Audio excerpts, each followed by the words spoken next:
Welcome to the Bohemian National Hall. My name is Chris Harwood. I am president of the New York chapter of SVU, the Czechoslovak Society of Arts and Sciences in New York. Thank you so much for coming. Just a little announcement. One of our alumni from the 6 Minutes program, the promising young Czech actor Karel Heřmánek the Younger, is performing now in these free productions of Shakespeare's All's Well That Ends Well. They're performing in Central Park. I've read great things about the production, so I encourage you to check it out. It's my pleasure to introduce our speaker today, Stefan Yarabek. He is a landscape architect of Czech and Slovak heritage, based in Saugerties, New York. His company, Hudson and Pacific Designs, has done numerous very prominent projects, including the restoration and design of historical landmark estates in the Hudson River Valley, such as the Boscobel Mansion, Manitoga, the Mohonk Preserve, Montgomery Place, and also has produced a sustainable master plan for Bard College. His current efforts include revitalizing his September 11th memorial design in Chappaqua, New York, and the creation of a central park for Marbletown, New York. He's actively involved in enhancing several private residence and estates as well. Stefan and his wife own the preeminent lifestyle store Bloom Flowers in Battery Park City. They moved their store there at the request of Goldman Sachs years ago to answer the call to revitalize the World Trade Center neighborhood. Stefan is actively involved in heritage and preservation efforts, including the Hudson River Valley Greenways and the Hudson River National Heritage Area. Just before the Czechoslovak Velvet Revolution of November 1989, Stefan was lecturing on environmental planning and the Greenway movement in the United States at Charles University in Prague and at several other architectural schools. He later collaborated with Lubomir Chmelar to design and develop the first Greenway in Czechoslovakia. And he still currently serves as president of Friends of Czech Greenways, a nonprofit organization based here in New York. Please welcome Stefan Yarabek.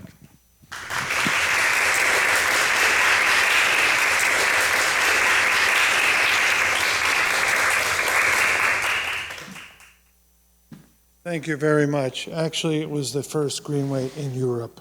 Ooh, even better. There were no Greenways in Europe as we conceive of it, which is a system to celebrate and preserve the culture of that area. And when I was lecturing at Charles, a student came into my room, lecture hall, and he said, "Pan professor, excuse me, we need to excuse ourselves." I said, what's Zdenek, what's going on? He said, "Well, we are having revolution now." And the classroom was in Seletna. I looked out the window. All the shops were closing, and they were all walking toward the Powder Tower. And I looked around and went, "Ježiš Maria, what's going on?" And I followed them into Václavské náměstí and saw a dream fulfilled. I was raised as a Czechoslovak American, and one of the most painful things I learned in the late 60s was that we gave Czechoslovakia away at the end of the war. There were various agreements made and political stands, and it was not too dissimilar from the coward in Britain who gave Czechoslovakia to the Nazis because no one would care about people they knew nothing about. And that always rang in my ears. So how do we impress upon the world, believe it or not, the culture of Czechoslovakia? When the revolution came and I returned, and I would tell people I'm going back and forth to mostly Czech Republic, well then Czechoslovakia, Bohemia, Moravia,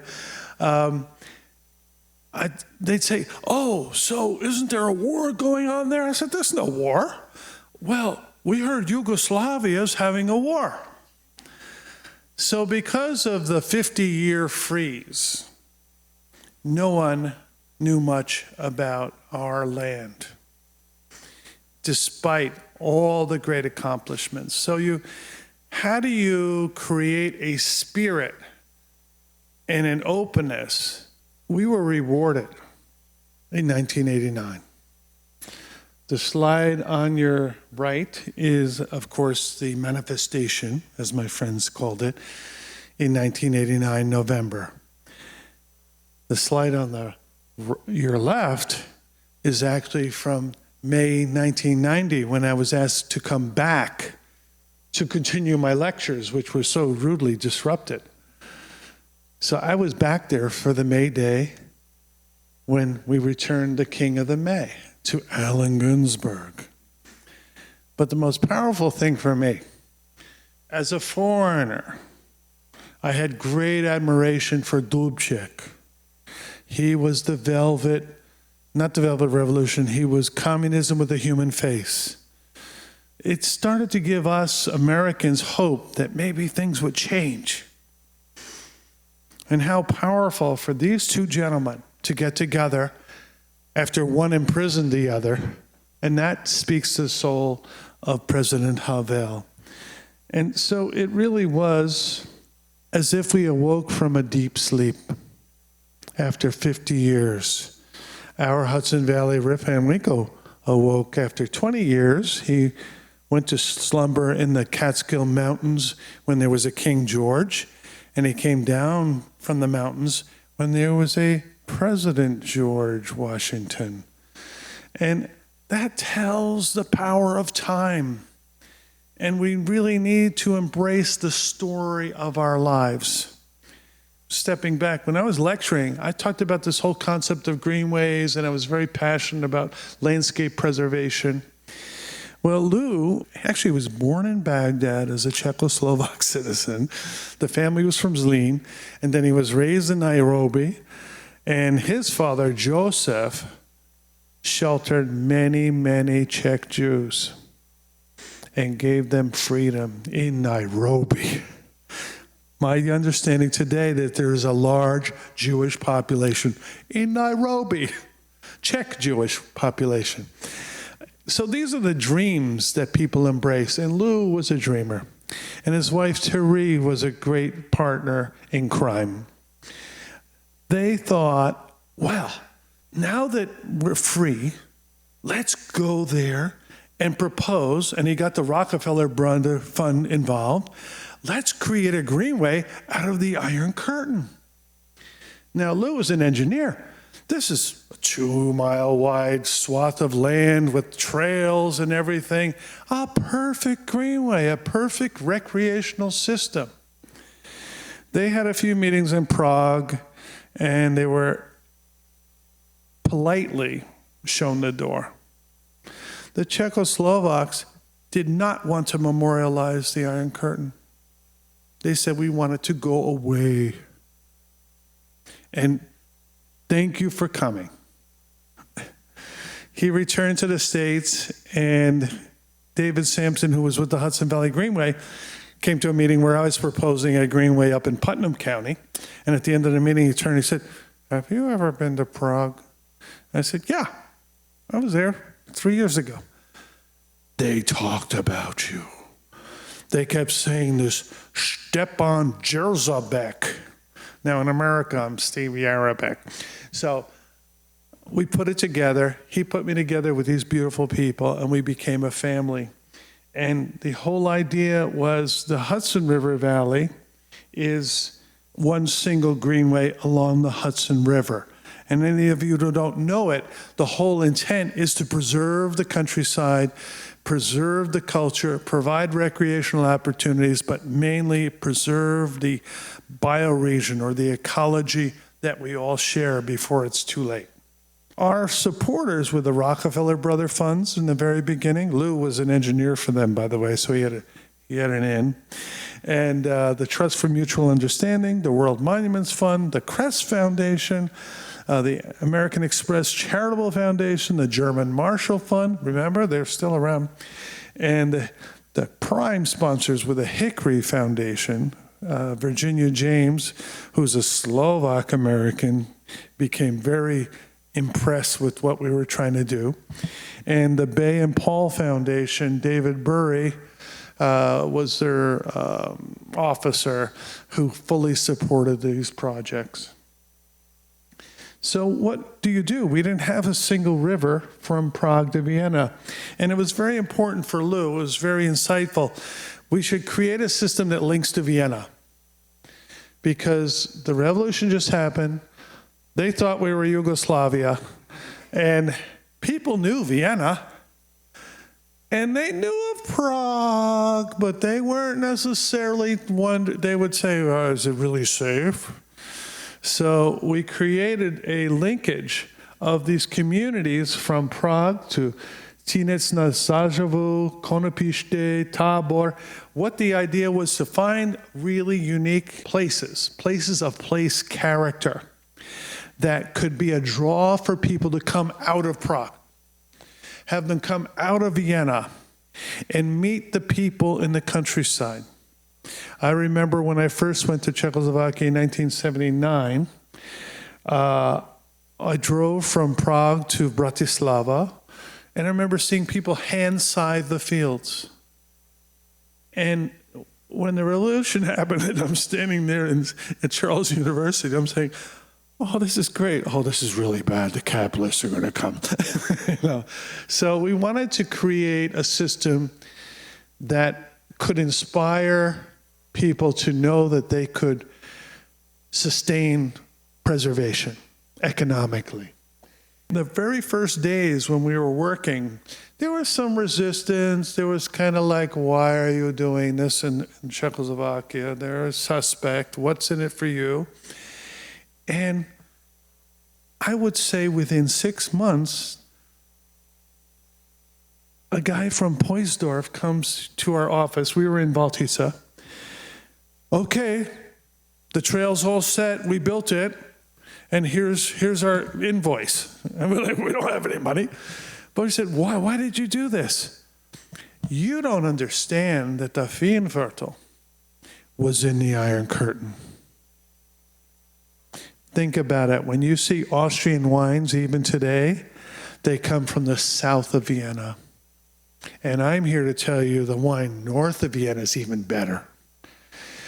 But Austria was reluctant to invest in that part of their country because they never knew whether the curtain would move. Amazing things that we learn. So the Prague-Vienna Greenways are a celebration of dance, art, wine. It really struck me, many of you know this, but in Moravia, especially in Valtice, every single household has its own wine cellar. I love this place. Telch was an amazing Renaissance city where I had the pleasure of working. And you just see the vast landscape on your far right, the Dolní Věstonice, a archaeological figure that is the emblem of the Palava Hills where she was discovered. The Hudson River Valley Greenway, we created this movement, but we also wanted to educate the people in America. One of my proudest moments is we got the Hudson Valley Greenway to partner with the Prague-Vienna Greenway. And we drew up a charter. And my only regret is that I couldn't get Mario Cuomo in the same room as Václav Havel, because these were two great intellects, and they would have had a great time. But the whole idea was to inspire each area to share our culture. And everybody in the Hudson Valley Greenway is well aware of the Czech culture. Basically, as many of you may know, Czechoslovakia had trails everywhere. Every community would have at least 3, if not 5 or 6 trails going from one village to the next. This trail was for mushrooming. This trail was for collecting firewood. This trail was for whatever. There were so many trails, and President Masaryk proclaimed that trails were a national birthright. And in the early days of the Greenway, when we were forming this system, we decided to lose inspiration was, let's find the best trail linking town to town so we can promote the system to the world.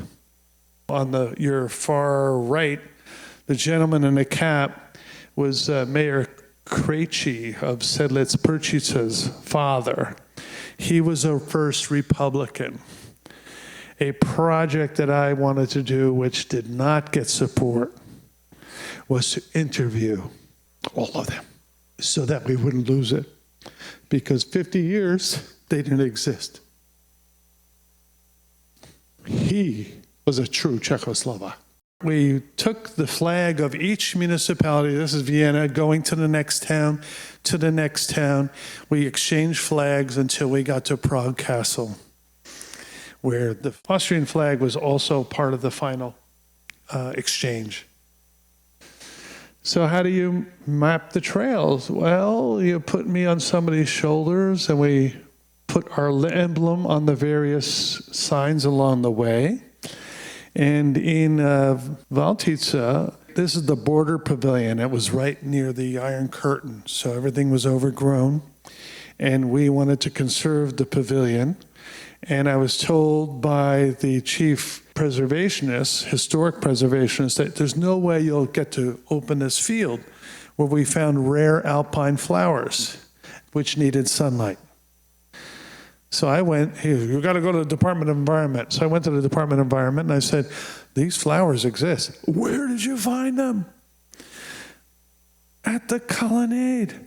Oh, well, you got to remove those trees. So there was this total learning process going back and forth.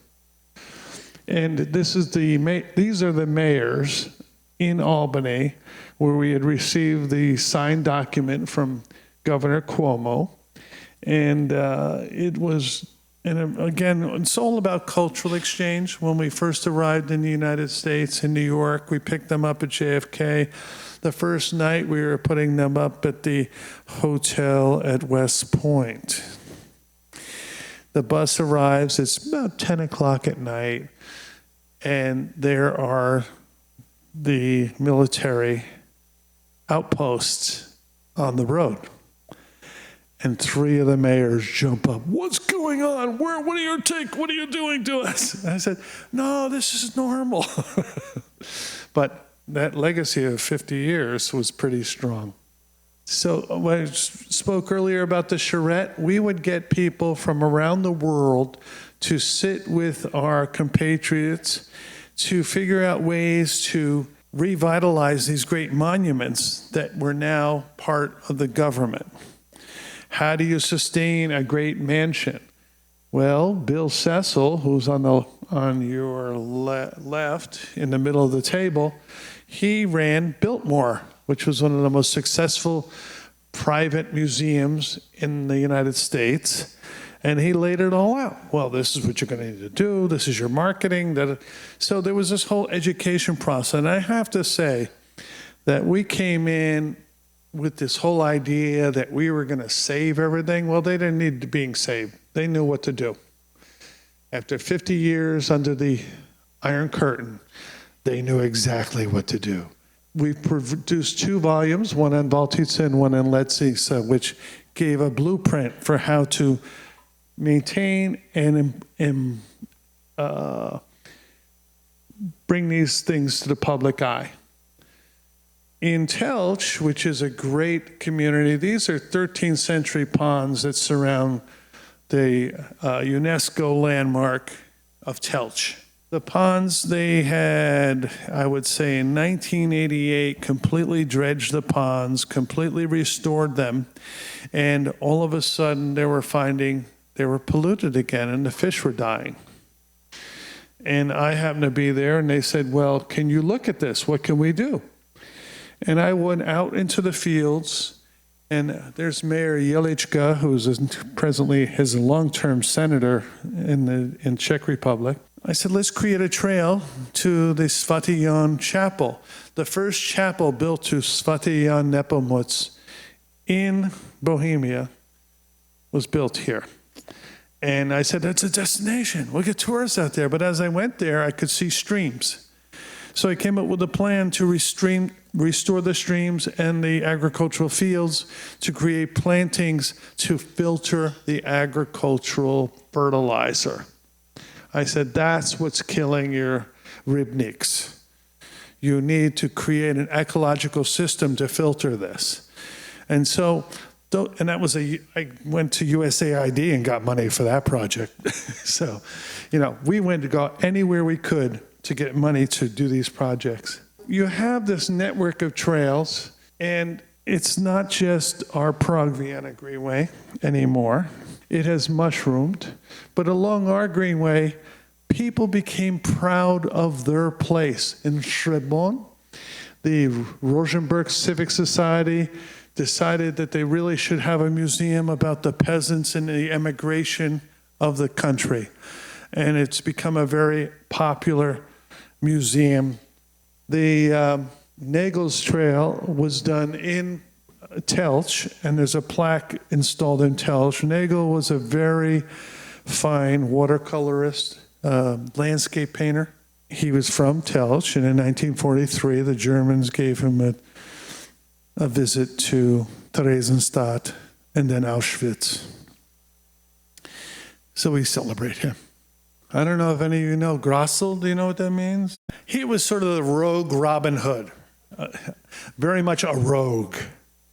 And so Slavenica thinks he's a great guy, so they celebrate. Again, it's getting in touch with your roots. In Židrokov they were really on board very early. They wanted to celebrate their industrial past. From our Greenway, we have 7 other Greenway. 1, 2, 3, 4, 5, 6, 7, 9, 10. It keeps growing. My favorite is the Wienersteski. It's very crooked between all the vineyards, because I figured after their second visit to the wine cellar, you would feel like you were going straight. It would straighten you out.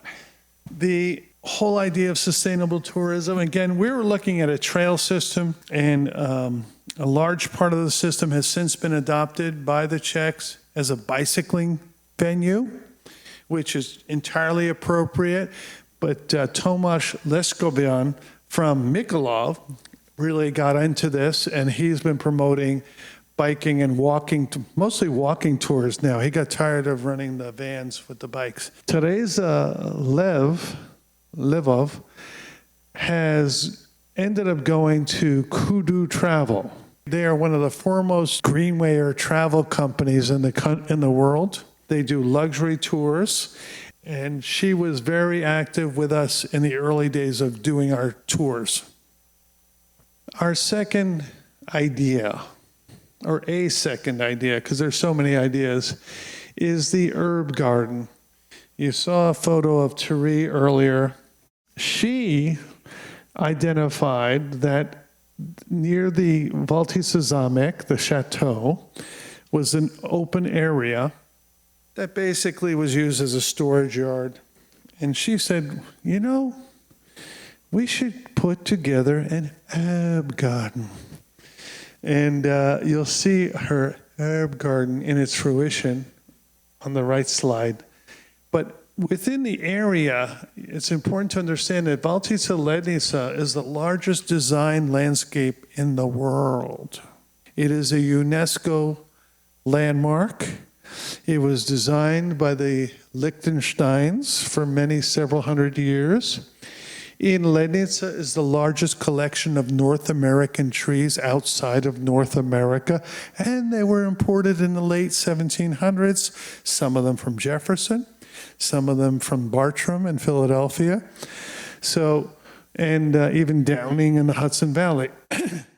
But it's such an important landscape, and during our charrettes, we called this to everyone's attention, and we were the ones that nominated and succeeded in getting this area designated as a World UNESCO Heritage Site. Here's an 1868 image of where the garden was originally located. So it was based on precedent. The Merciful Brothers orders, the slide on the right, they were the ones who supported the Bauer Brothers, or that's where they were located. So it's all part of the complex, an important link. So what happened was Lou and Shemek, who's the landscape architecture faculty at the Mendel University, they all came up with the idea that we would have a charrette. In fact, we had a design critique here in the Bohemian Hall, and we all reviewed the top designs. This design critique in New York City is actually in Lou's home. And they went to work on building this herb garden. Now, this was supported by the Friends of Czech Greenways.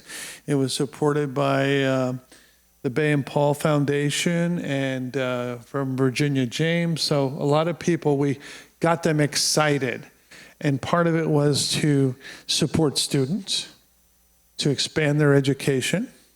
So when we dedicated the garden in May, there were very many local people. David Burry, Lou's up in the top middle. David Burry, a big fan and supporter of the garden. And then Shemek is on the right. He's been the driving force for creating the garden. We also, I'm very proud of, were able to support 3 years ago now, and since then, Ukrainian refugees working in the garden. This garden has been realized, and it's a major destination.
This story, we've talked about ideas and inspiration.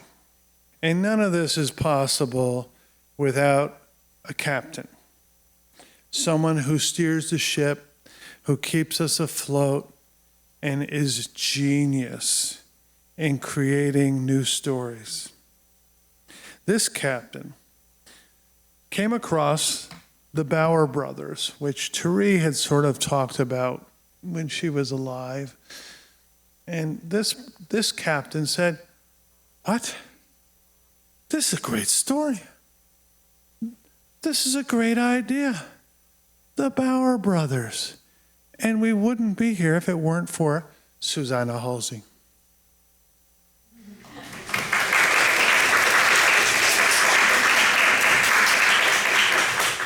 Well, thank you very much. Please bear with me. This is not my usual position here. I'm usually over there behind. But I do work with the Friends of Czech Greenways, and Stefan is now my boss. And before, the Lubomir and Tiree were my lovely, lovely, fantastic bosses, and I was so lucky to land that job. And how I got that job was because I was teaching Czech to Tiree. So yes, this third idea that I want to present to you is mine. This time it's mine idea. But it was thanks to Tiree and the garden that I learned about the Bauer Brothers, really. I had no idea, and you probably didn't know either. Let's go back to the 18th century. There are two important figures for the story. The first is Abbot Norbert Boctius, who is abbot of the Merciful Brothers, or they call them also Hospitallers, an order that came from Italy. And they built hospitals and took care of sick people. And he was an avid botanic and collected herbs and built a medical school. It was teaching doctors the power of herbs, etc. And the other person was very important in this whole story is the enlightened Prince of Liechtenstein, Alois Liechtenstein, who was really the largest landowner of that time in the region. And they did like really amazing work in their region. They were farmers, they were managers of the land. They built forestry, they imported trees, as Stefan was saying, even from North America, built brick factories. I mean, it was really amazing development in that region. So in that town called Felsberg at that time, lived also a man named Lucas Bauer. And he was the court painter of the Liechtensteins, of Alois. And he had many kids. And he died. And after he died, his sons, at least the three ones that interest us, went into care of Norbert Boctius of the Merciful Brothers. And that way, these boys were exposed to botany and herbs and plants, etc. And Boctius observed that these three boys, inherited the talent, the artistic talent of their father, and so he used it. And as he was collecting herbs and drying them and putting them in his herbarium, so he had these boys paint these little flower pots. And then later on, as they grew up, he managed to send them to Vienna to study art, because obviously they had talent. And so over time, they became really fantastic illustrators, botanic illustrators. They started to use microscopes as the first people and became really, really in demand. But over the years, Boctius still wanted to use their talent, and he had an idea to create a volume of collections of plants and herbs with medicinal powers and use them as some kind of archival and information for doctors. So he engaged these three brothers, and over the time they created over close to 3,000 fantastic watercolors with almost three-dimensional precision. And they became later known as Codex Liechtenstein. Boctius collected them. There were 14 volumes of these exquisite illustrations. And eventually, Boctius gave these 14 volumes to Alois in exchange for support of the hospital in Valtice. The Codex Liechtenstein is now in Vienna, back in Vienna in the princely collection, but before, during the war, it was sent to Vaduz Castle, and it was kept in the vault for longest time. But the Codex is still in the vault in Vienna, so it's not, public cannot see it. But I was told that now they're digitizing and it's going to be more accessible. I have to tell you actually how I learned about the birds. I learned it from Tiree, but also how my idea came to be was because I was frustrated. I was like, why? I was obsessed. Why the city doesn't use it? Why people don't know it? Most of Czechs I know, they have never heard of them. My fellow Americans didn't know them. So I thought, well, how about a book? How about creating something that's not like a scientific book, but it's some kind of book that's accessible to the public, and offer it to the public?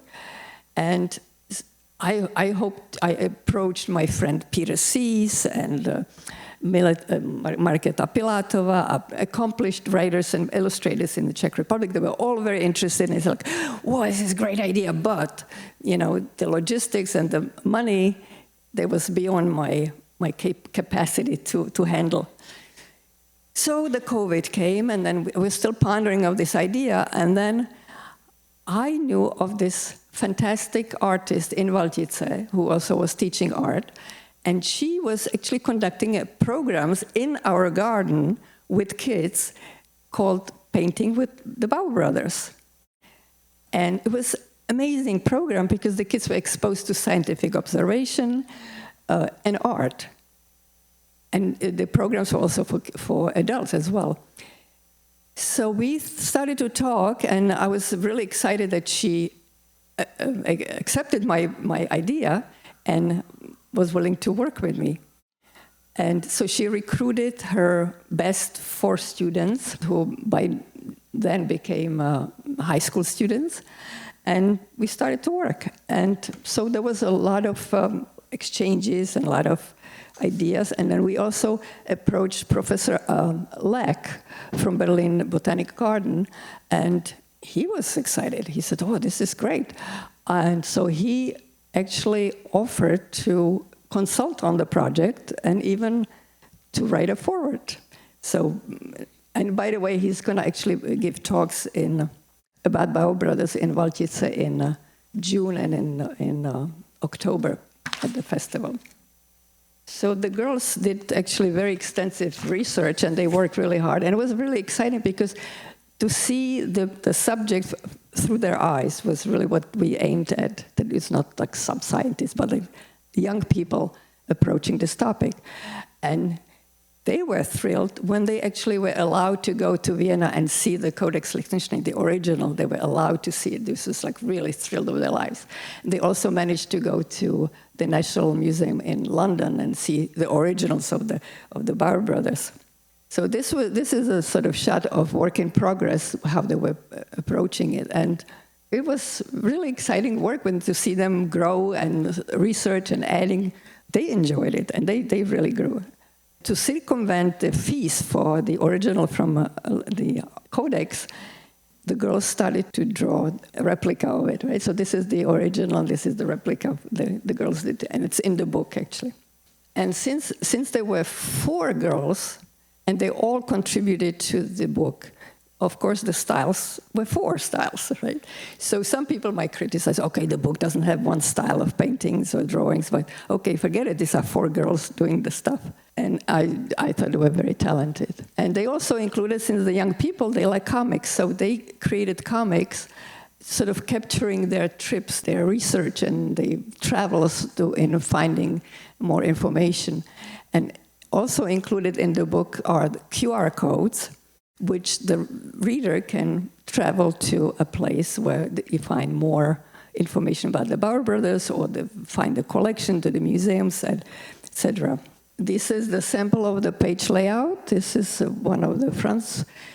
Here's a portrait of Franz Bauer, and this is the only portrait, actually, that we know of the Bauer Brothers. And this guy actually ended up with the English King George III as his court painter, and is buried actually in Kew Gardens. And Zdenka, my friend, had a brilliant idea to bring the local community into the project as well. So remember I told you about the flower pots? So we actually approached the local people and asked them to contribute their rendition of their flower pots, little things. And the response was actually amazing.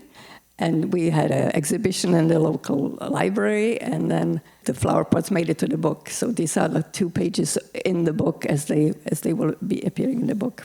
So I'm happy to report that the book has been printed as of last week, and we will have sort of celebration in Valtice actually next week with the support of the Liechtenstein family.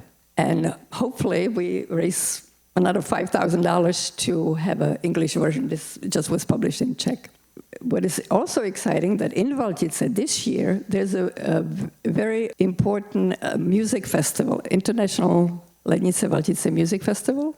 And this year, they adopted the theme of the Bauer Brothers and their art. So this is the original illustration of one of the brothers, and they're using this motifs into their promotion.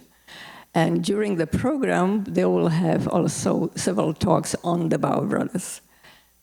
And what is actually, I would like to invite you to the festival, because this festival this year, the theme, as you see, is music from the New World. So there will be Dvořák, obviously, with this New World Symphony, and there'll be also American music and American musicians. So there'll be, and and there are American trees in the gardens, in the park. So this is a big connection between two worlds. That's what I love. I love the multidisciplinary cross-pollinating. Thank you.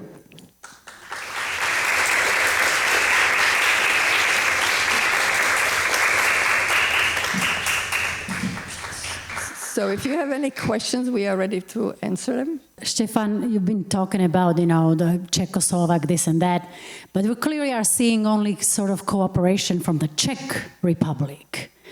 Now, is that simply because you were there at the time when the countries were separating, or was the goal to connect Prague and Vienna as fast, as short of a way as possible, that you never... that Slovakia was really not part of this? Yes, well, you can be assured that I pushed for Bratislava, but it was not possible. The Slovak government embraced the idea, as far as they said the best thing to do would be to restore the wooden churches. So Virginia James funded the restoration of 23 historic wooden churches north, somewhat west, and east of Bratislava. We had people from Slovakia in the early days, and Juraj Flamik and a few people, but never seemed to take off. And I didn't understand why we couldn't have something even from Valtice, just head over. I mean, it's not so far away. It just never seemed to take off there. You may be glad to know that actually something like that does exist nowadays. Like, I grew up in Bratislava, walking right next to the Iron Curtain, like the electric fence, the barbed wire with the soldier pointing at us while we were walking by Danube and Moravia River. And now it's an absolute beautiful, beautiful, greenway. I believe it goes all the way now to Moravia. So I'm sorry you were not part of it, but the inspiration clearly was there. And so your legacy, I dare to say, And I believe there's an amber trail in western Slovakia, which goes, I guess, to Poland. It even bypasses Prague. It goes straight north-south. And it was inspired by this greenway.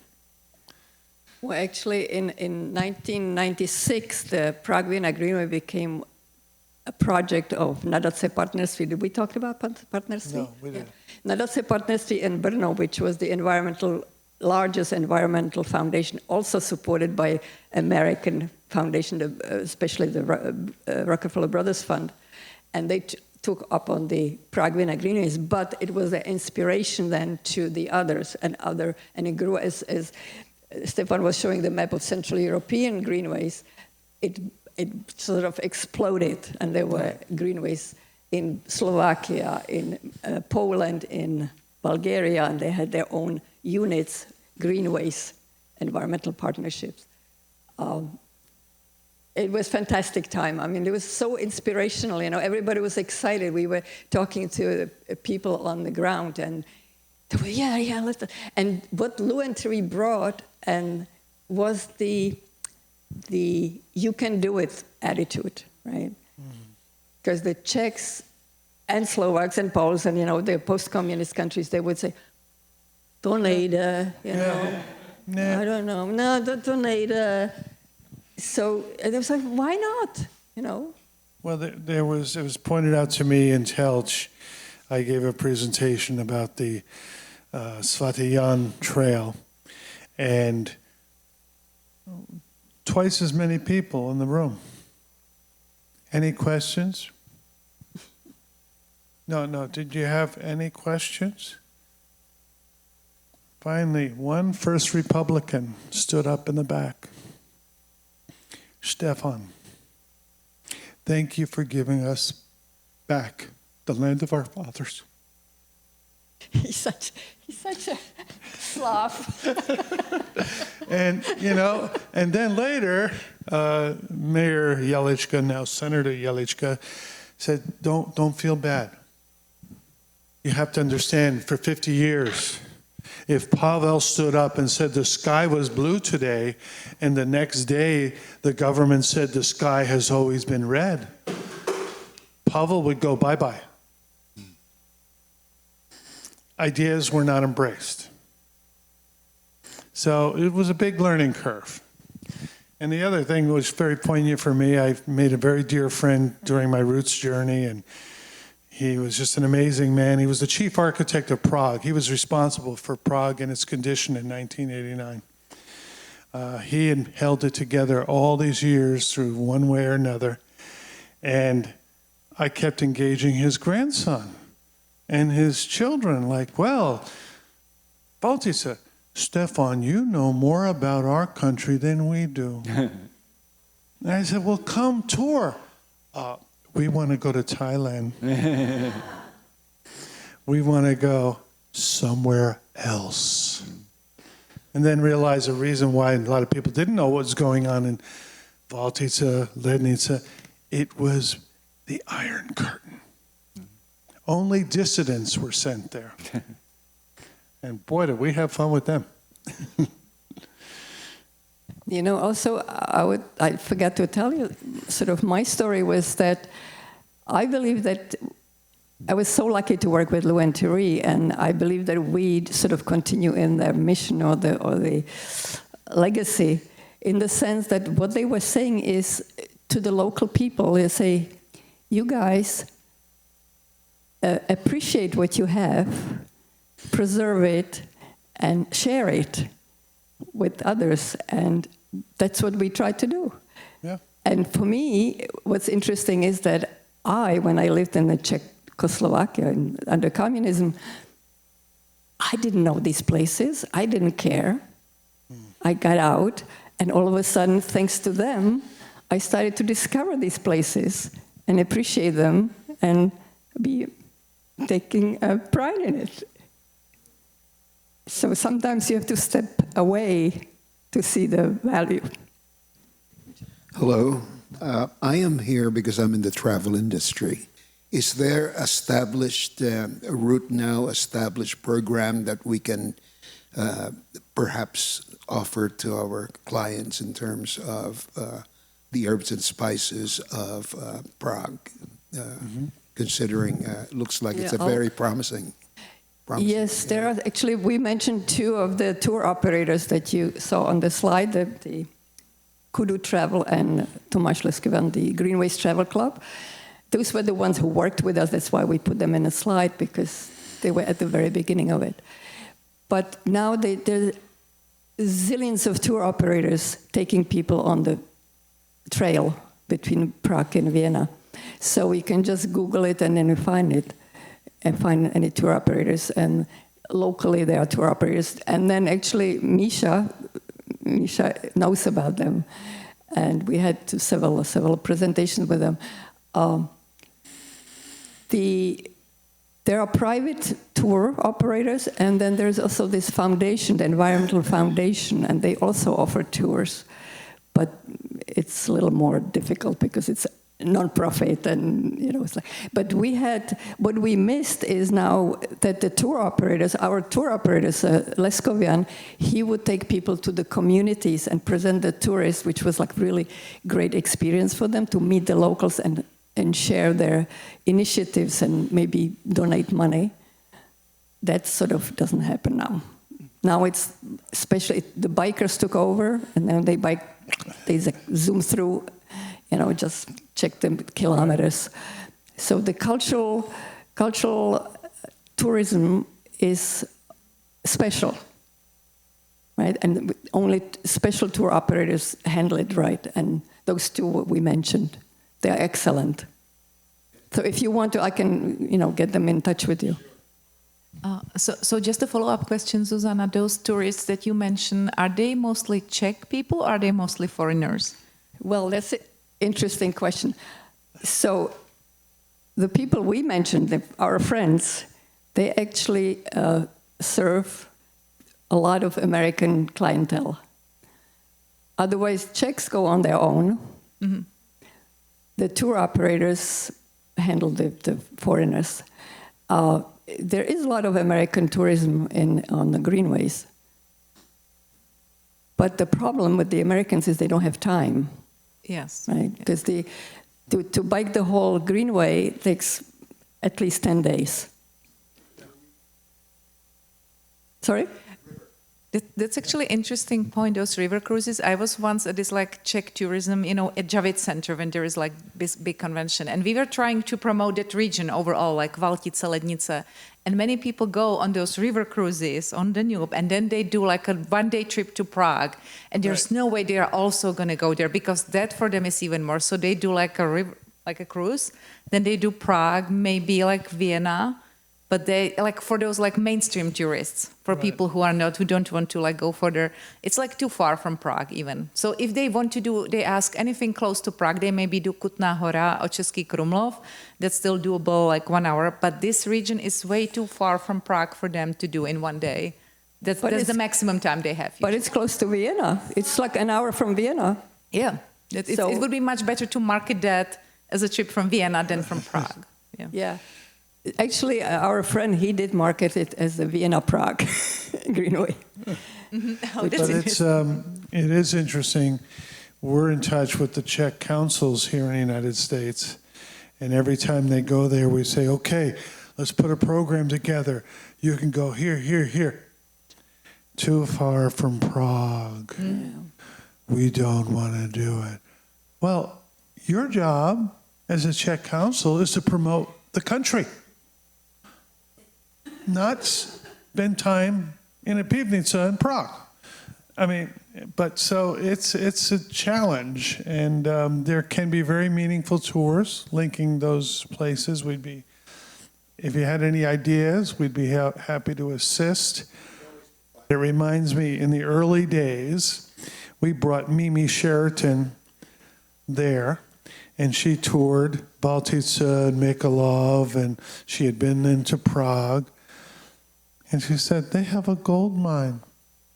Do you realize that Bohemian cuisine was more highly regarded than French at the turn of the 19th century?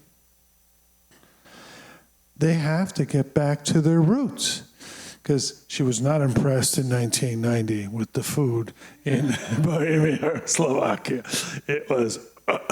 And what's interesting is there are some really good restaurants now celebrating the cuisine of that country, but some damn good Italian restaurants, everything else in Prague. So there's been a whole revolution, culinary-wise.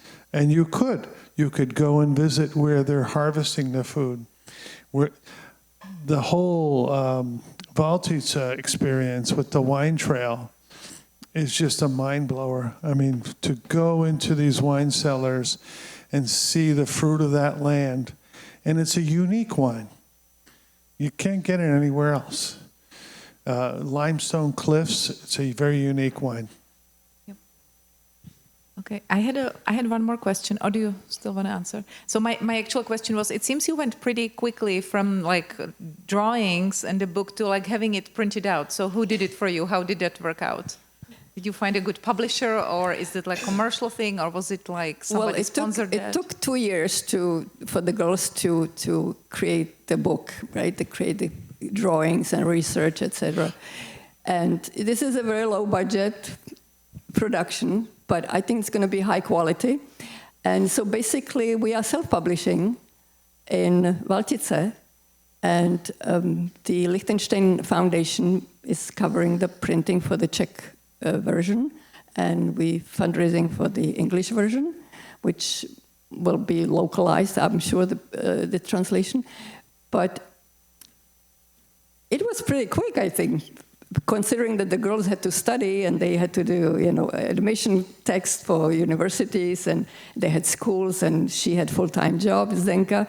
So it's amazing. And then with the help of the professor from Berlin, it was amazing. And I'm really excited because this is the only publication so far about the Bauer brothers in the Czech Republic for the wide public.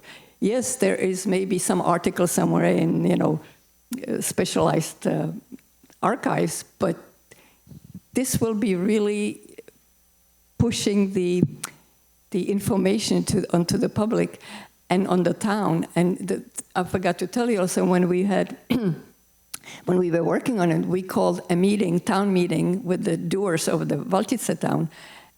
And the mayor came and is like, oh, we feel ashamed that we didn't do anything about these brothers. This is our heritage, our cultural heritage, and we should use it for our purposes. So now they're going to fight for the Bauer brothers, who will do the gallery and who will do the restaurant, it's like, who will do the merchandise, So I think I think we did good for the town. It's for them. It's for them. And this was on my part. It was just, it drove me crazy. Why they don't do something about it? Okay. So thank you so much. Thank you to our speakers. Come to Valtice. And the power of ideas. Slava Ukrainia.